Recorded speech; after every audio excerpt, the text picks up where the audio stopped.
बिल्कुल आपको, आप जितना भी पढ़ रहे वो फिर भी आपको लगता है यहाँ से क्वेश्चन आएगा तो काम खराब हो जाएगा। ठीक है, एम्प्लॉय शेयर स्कीम को मैं टेक्निकल टॉपिक कहता हूं कि अगर जिस बच्चे ने टेक्निक समझ ली, जिस भी बच्चे ने, ठीक है, टेक्निक समझ ली, फिर चाहे जैसे मर्जी वो क्वेश्चन यहां से बनाए तो इंशाल्लाह आपको समझ आ जाएगी। ठीक है, तो एक तो पहली बात आपके पास होंगे रजिस्टर ऐसे, ठीक है, ये पेज है रजिस्टर का। आपने यहां पे ऊपर employee share scheme horizontally register आपने ऐसे करना है और यहाँ पे एम्प्लॉय शेयर स्कीम लिखना है, क्योंकि इसमें जो बातें आ रही है वो वर्टिकली आप करोगे फिर वो गन मच जाएगा, आपको फिर समझ नहीं आएगी। तो पहले तो हॉरिजेंटली ऐसे करें, ठीक है, और यहाँ पे एम्प्लॉय शेयर स्कीम लिखें और जो आपका दूसरा पेज है यहाँ से, दूसरे पेज से यहाँ से जो मैं आपको अभी एग्जांपल नोट करवाऊंगा तो आपने यहाँ से एग्जांपल लिखना है। एग्जांपल इस पेज पे नहीं लिखना, इस पेज पे आपने लिखना है यहाँ से एग्जांपल नंबर 1। ठीक है, तो एम्प्लॉय शेयर स्कीम क्या होता है? हम इनकम फ्रॉम सैलरी पढ़ रहे हैं। इनकम फ्रॉम सैलरी का मतलब यह है कि ये कोई ऐसी चीज है जो एम्प्लॉयर से एम्प्लॉय को in the form of benefit मिल रहा है, एम्प्लॉय को फायदा है, क्योंकि हमने सैलरी में यही चीजें पढ़नी है कि एम्प्लॉयर से एम्प्लॉय को any kind of benefit shall be taxable under the head income from salary. तो ये भी बेनिफिट है, लेकिन ये कैसा बेनिफिट है बहुत आसान अल्फाज में मैं आपको एक्सप्लेन कर रहा हूं। फॉर एग्जांपल एक बंदा है और वो जॉब कर रहा है किसी कंपनी में, मल्टीनेशनल कंपनी है, लिस्टेड कंपनी है, कंपनी लॉ में आपने पढ़ा होगा, ठीक है। प्राइवेट कंपनी है वो तो शेयर्स नहीं देती, पब्लिक कंपनी है कोई उसमें काम करती, ठीक है। और वो पब्लिक कंपनी जो है वो लिस्टेड है, मतलब लिस्टेड का मतलब यह है कि वो अपने शेयर्स बाहर लोगों को पब्लिक में सेल करती है, ठीक है। उस कंपनी ने एक स्कीम अनाउंस किया जिसको नाम दिया एम्प्लॉय शेयर स्कीम, और उस स्कीम में कहा कि हमारे शेयर्स अगर बाहर का कोई बंदा एक शेयर परचेस करता है फॉर एग्जांपल, तो उनको हम देते हैं एक शेयर 10 रुपए का, ठीक है। तो हम अपने एम्प्लॉयज को, अगर हमारे अपने एम्प्लॉयज हमारे अपने कंपनी, मतलब एम्प्लॉय अपने एम्प्लॉयर कंपनी का, कंपनी एम्प्लॉयर होगी ना, एम्प्लॉयर कंपनी के शेयर्स परचेस करेगा तो उसको हम डिस्काउंट प्राइस पे, डिस्काउंटेड प्राइस पे शेयर्स देंगे। फॉर एग्जांपल गौर से ये जो पहली बातें है ना ये गौर से सुनिएगा। फॉर एग्जांपल बाहर शेयर है 10 रुपए का, हम अपने एम्प्लॉयज को 9 रुपए का देंगे, 8 रुपए का देंगे, 5 रुपए का देंगे, फ्री में देंगे। ये सारे एम्प्लॉय शेयर स्कीम में इस तरह के स्कीम अनाउंस हो सकते हैं कि एम्प्लॉयर एम्प्लॉयज को कैश में कुछ भी ना दे, कहे मेरे शेयर्स लो, उसमें जो कीमत है उसमें मैं आपको डिस्काउंट कर दूंगा। तो लोग कहता है ये भी अ टाइप ऑफ बेनिफिट है जो एम्प्लॉयर से एम्प्लॉय को मिलता है, तो इसकी भी इनकम फ्रॉम सैलरी में ट्रीटमेंट होनी चाहिए। ठीक होगा, ये तो था पूरा कॉन्सेप्ट, लेकिन ये कॉन्सेप्ट जितना आराम से मैंने बता दिया और जितने आसानी से आपको समझ आ गया, ये इतना आसान है नहीं, थोड़े से टेक्निकलिटीज है इसमें। अच्छा, अब क्या होता है? फॉर एग्जांपल सुनिएगा, फिर मैं स्टार्ट करता हूं। कुछ चीजें हैं, कुछ टर्म्स यूज होंगे, मैं आपको वो समझाता हूं और उसके बैक साइड पे जो कॉन्सेप्ट्स है वो समझाने की कोशिश करता हूं। गौर से मेरी बात सुनिए। फॉर एग्जाम्पल अब्दुर्रहमान, सीपीए एक पब्लिक कंपनी है। फॉर एग्जाम्पल सीपी कॉलेज है, सीए कॉलेज है, लेकिन ये as a public company registered है और इसके शेयर्स बाहर सेल होते हैं। ठीक हो गया। अब्दुर्रहमान चला गया, अब्दुर्रहमान ने सीपी में कहा कि मुझे 100 शेयर्स चाहिए। सीपी ने एम्प्लॉय शेयर स्कीम सीपी ने अनाउंस किया, मैं चला गया, मैंने अप्लाई किया 100 शेयर्स के लिए। सीपी ने कहा हाँ ठीक है अब्दुर्रहमान, बिल्कुल हमने स्कीम अनाउंस किया है अपने एम्प्लॉयज के लिए, हमारा एक शेयर जो है मार्केट में 50 रुपए का है, लेकिन हम अपने सीपी के एम्प्लॉयज को ये शेयर्स देंगे 45 रुपीज में, मतलब 5 रुपीज का डिस्काउंट। मैंने कहा ठीक है।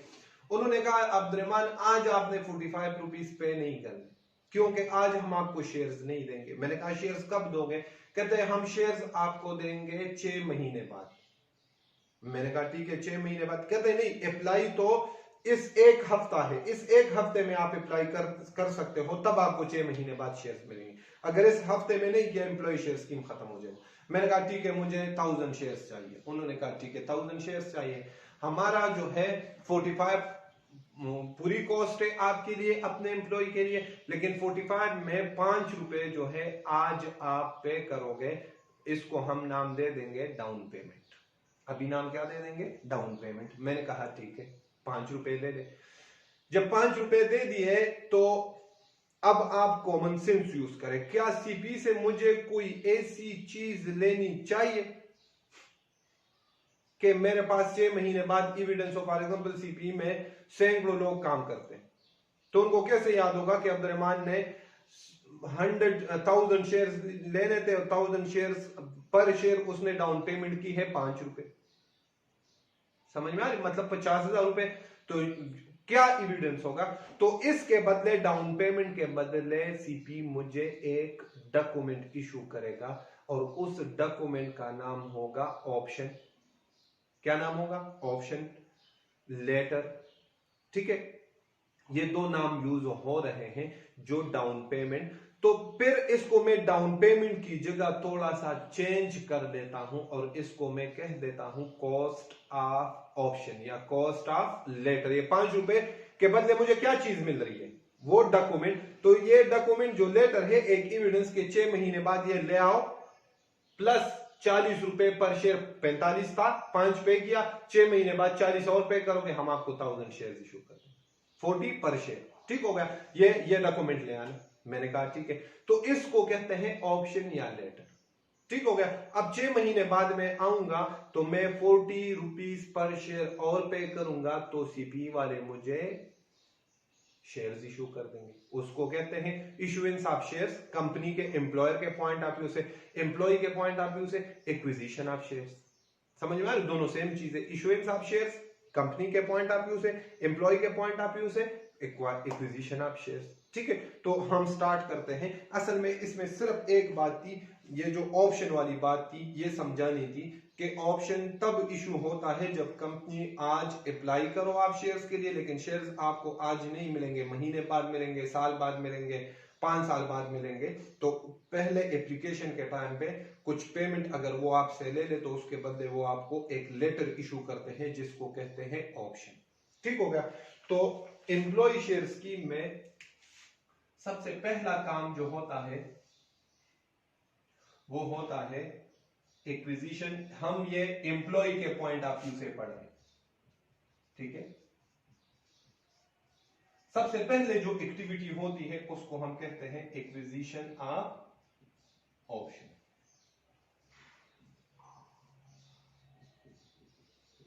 जी, एग्जांपल आपको समझ आ गई? ठीक है, अब मुझे सीपी ने शेयर्स कब इशू करने थे? 6 महीने बाद। क्या लॉ मुझे कहता है कि 6 महीने तक वेट करो, ये शेयर्स एक्वायर कर लो? हाँ, ये ऑप्शन देता है। सेकंड लॉ मुझे ऑप्शन देता है कि अब्दुर्रहमान अगर आप 6 महीने तक वेट नहीं कर रहे, आपको शेयर्स अक्वायर नहीं करने, आपको पैसों की जरूरत पड़ गई, जो आपने 50,000 डाउन पेमेंट पे किया है, तो आपको मैं एक और ऑप्शन देता हूं। फॉर एग्जांपल मेरे एक दोस्त है रऊफ साहब। रऊफ साहब ने इस हफ्ते में, जिस हफ्ते में एम्प्लॉय शेयर स्कीम चल रहा था उसमें अप्लाई नहीं किया था। महीने बाद रऊफ साहब ऐसे बैठ के सोच रहे थे कि यार मैं भी अप्लाई करता शेयर्स के लिए तो कितना अच्छा था, शेयर्स डिस्काउंटेड रेट पे मिल जाते। मैंने कहा रऊफ साहब मेरे शेयर्स आप ले, तो मेरे पास शेयर दे। नो, मेरे पास क्या चीज है? मैंने क्या एक्वायर किया है? ऑप्शन। तो लॉ मुझे कहता है आप अपने ऑप्शन को सेल कर सकते हो। क्या कर सकते हो? सेल कर सकते हो। तो इस एक्टिविटी को कहते हैं डिस्पोजल ऑफ ऑप्शन। इसको क्या कहते हैं? Disposal of option. ठीक हो गया? जब अब्दुर्रहमान ऑप्शन एक्वायर करेगा तो कोई भी टैक्स ट्रीटमेंट नहीं करेगा। No tax treatment. ठीक हो गया? लेकिन जब अब्दुर्रहमान इस ऑप्शन को डिस्पोज ऑफ करेगा तो अब्दुर्रहमान फिर गेन फाइंड करेगा और फार्मूला होगा sale price less cost of option. ठीक है, फॉर एग्जांपल मैंने डाउन पेमेंट कितनी की थी? 5 रुपए। मैंने रऊफ साहब को वो जो ऑप्शन थी 5 रुपए मेरी ऑप्शन की कॉस्ट थी, ये तो आप लिख लो। मैंने रऊफ साहब को वो ऑप्शन जो है, मैंने रऊफ साहब को कहा रऊफ साहब मैंने 5 रुपए का दिया था, 2 रुपए में आपसे प्रॉफिट ले रहा हूं और मैंने ये सेल कर दिया रऊफ साहब को 7 रुपीज का एक ऑप्शन। तो मेरे पास कितने ऑप्शन थे? 1000, 70,000 माइनस 50,000, सॉरी 7,000 माइनस 5,000, ठीक हो गया। 7,000 माइनस 5,000 तो ये मेरे पास आ जाएगा 2,000। लॉ कहता है अब्दुर्रहमान ये प्रॉफिट आपको किसकी वजह से मिला? एम्प्लॉयर की वजह से। ये आपकी इनकम फ्रॉम सेल, ठीक हो गया। एक एग्जांपल नोट करें, एग्जांपल नोट करें और उस पे लिख ले, एग्जांपल के आगे ब्रैकेट में लिख ले डिस्पोजल ऑफ ऑप्शन, ठीक है जी। Mr. A applied for 1,000 shares in Alpha Limited. Mr. A applied for 1,000 shares in Alpha Limited, where he is working for past 10 years. Mr. A applied for 1,000 shares in Alpha Limited, where he is working for last 10 years. The date of application was 1st July 2018। मतलब हमारा tax year नहीं, पिछला जो हमसे tax year था वो 1 जुलाई 2018, तो टैक्स ईयर 2019 बनेगा जी। सेकंड पॉइंट लिखे, down payment paid on the same date 10 per option, 10 per option slash मतलब ₹10 पर ऑप्शन। डाउन पेमेंट उसने कितनी की है? एक ऑप्शन के लिए 10 रुपए, ठीक है। And acquired 1,000 options. अभी शेयर्स नहीं मिले, क्या मिले? ऑप्शन, वो लेटर मिल गए, ठीक हो गया। फेयर मार्केट, थर्ड पॉइंट लिखें, fair market value on the date was ₹100, but under an employee share scheme the company shall issue these shares to its employees at a discounted price of ₹80 per share। बाहर कीमत कितनी है? 100 rupees, लेकिन अपने employees को कितने का देगा? 80 रुपए का।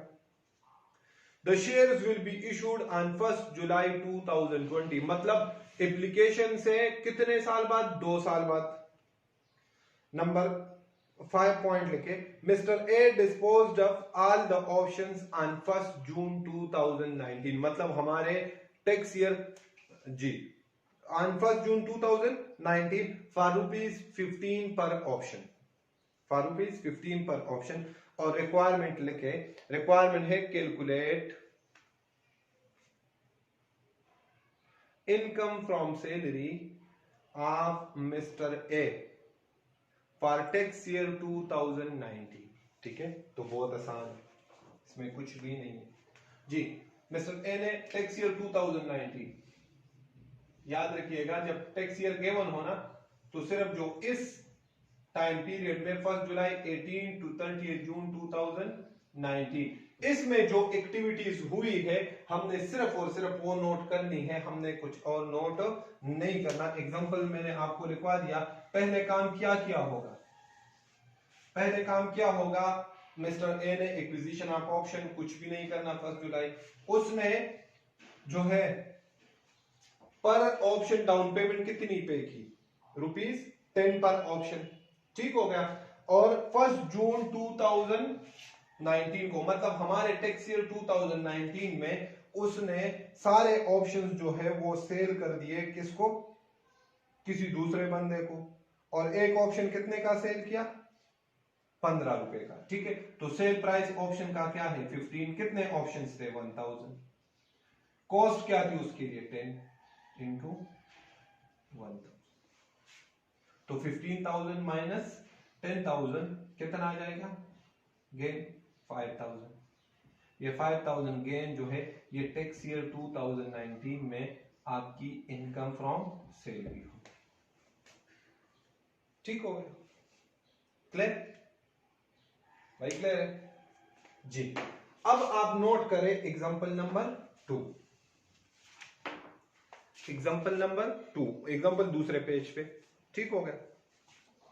एग्जांपल नंबर 2 नोट करें और एग्जांपल नंबर 2 के साथ लिख ले acquisition of shares without restriction. Example number 2 के साथ ब्रैकेट में क्या लिख ले, acquisition of shares without restriction ji.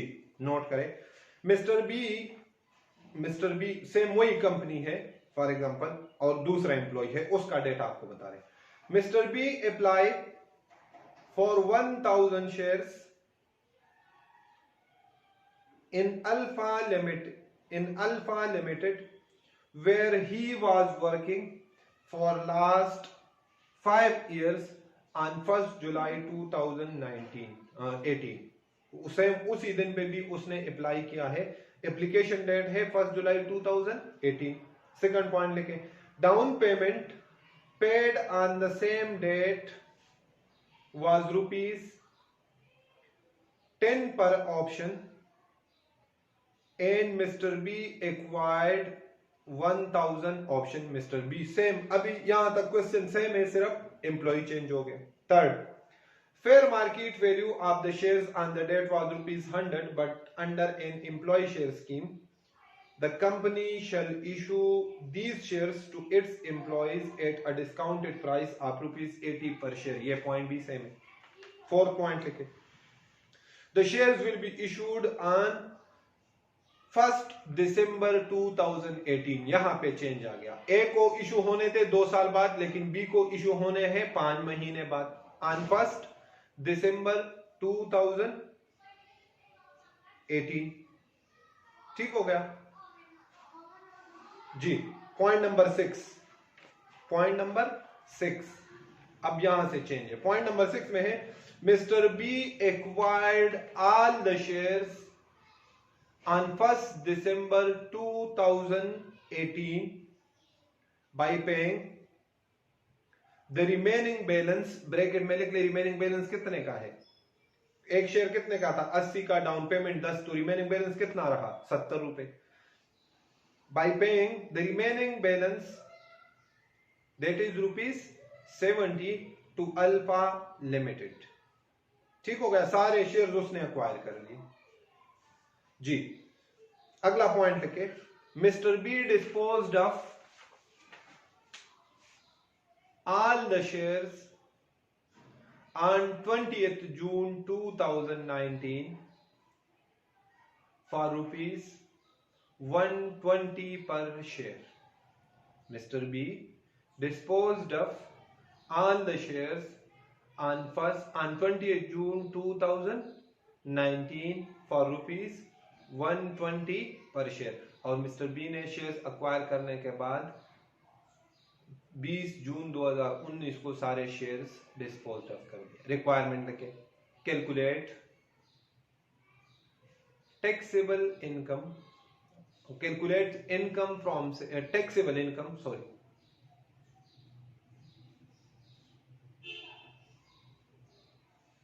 under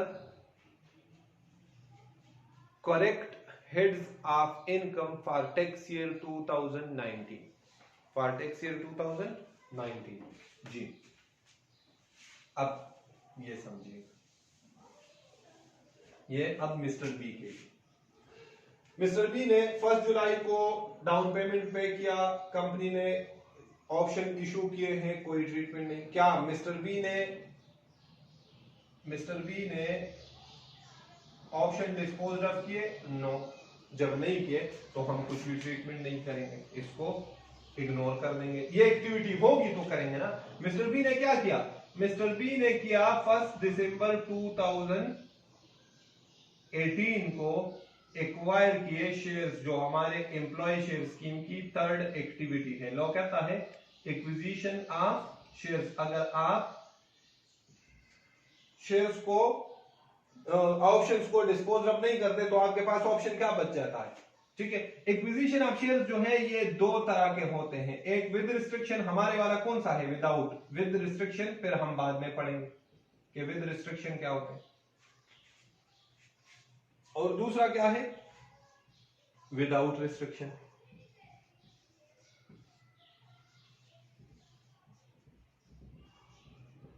ठीक हो गया। तो मिस्टर बी ने कौन से वाला किया है, ये वाला। लॉ कहता है अगर आप शेयर्स अक्वायर कर लो, कौन से वाले, विदाउट रिस्ट्रिक्शन, तो इस दिन कोई ट्रीटमेंट करोगे। इस दिन, ये दिन कौन सा बनता है, 1 दिसंबर 2018, मतलब इस डेट को ये ट्रीटमेंट होगी। और वो ट्रीटमेंट क्या है कि आप गेन फाइंड करोगे, फार्मूला होगा fair market value less total cost. अच्छा, क्वेश्चन में एक चीज मैं भूल गया हूं, आप लिख ले, नीचे नोट लिख ले कि the fair market value on 1 December 2018 was ₹100 पर शेयर। फेयर मार्केट वैल्यू कितनी थी, 100 पर शेयर। ठीक है, वो लिख ले, वो लिख लिया। तो अब जिस दिन वो शेयर अक्वायर कर रहा था उस दिन फेयर मार्केट वैल्यू कितनी थी, 100। मैंने अभी आपको बता दिया, मल्टीप्लाई बाई 1000 माइनस इन शेयर्स की down payment, cost of option और कॉस्ट ऑफ शेयर दोनों मिला के कितनी थी। टोटल कॉस्ट में कितनी चीजें होंगी, दो, एक cost of option, cost of option कितनी है, 10 रुपए डाउन पेमेंट की थी, और कॉस्ट ऑफ शेयर कितनी है, जब शेयर एक्वायर कर रहा था उस दिन उसने बैलेंसिंग फिगर कितना पे किया था, 70 रुपए। टोटल कितनी हुई, 80 रुपए। देखा, 80 रुपए का मिला। तो टोटल कॉस्ट क्या है, cost of option plus cost of share. ठीक है, ये जो जिस दिन शेयर एक्वायर करते हैं और पेमेंट करते हैं उसको कहते हैं कॉस्ट ऑफ शेयर। वो कितनी होगी, 80। ठीक है, 1000। तो 100 माइनस 80 कितना बचा, 20,000। जो भी गेन आएगा, ये अभी शेयर्स मिस्टर बी के पास है, ये मिस्टर बी की इनकम फ्रॉम सैलरी। ठीक है, किस टैक्स ईयर में, टैक्स ईयर 2019, जिसमें ये एक्टिविटी परफॉर्म हुई। क्लियर, यहां तक नोट करें, मैं रेस कर रहा हूं, मेरे पास जगह नहीं है। इसके बाद एक और एक्टिविटी आती है, मैं वो लिखता हूं। क्लियर हो गया, वो एक्टिविटी इस एग्जांपल में मैंने आपको बताई जी। इसके बाद है ये इनकम फ्रॉम सैलरी। तो मतलब क्या हुआ कि acquisition of shares without restriction क्या होता है, इनकम फ्रॉम सैलरी। जो लास्ट एक्टिविटी है वो है डिस्पोजल ऑफ शेयर्स। वो क्या है, डिस्पोजल ऑफ शेयर्स। ठीक हो गया। डिस्पोजल ऑफ शेयर्स में भी दो किस्म के होते हैं, एक विदाउट रिस्ट्रिक्शन डिस्पोजल होती है,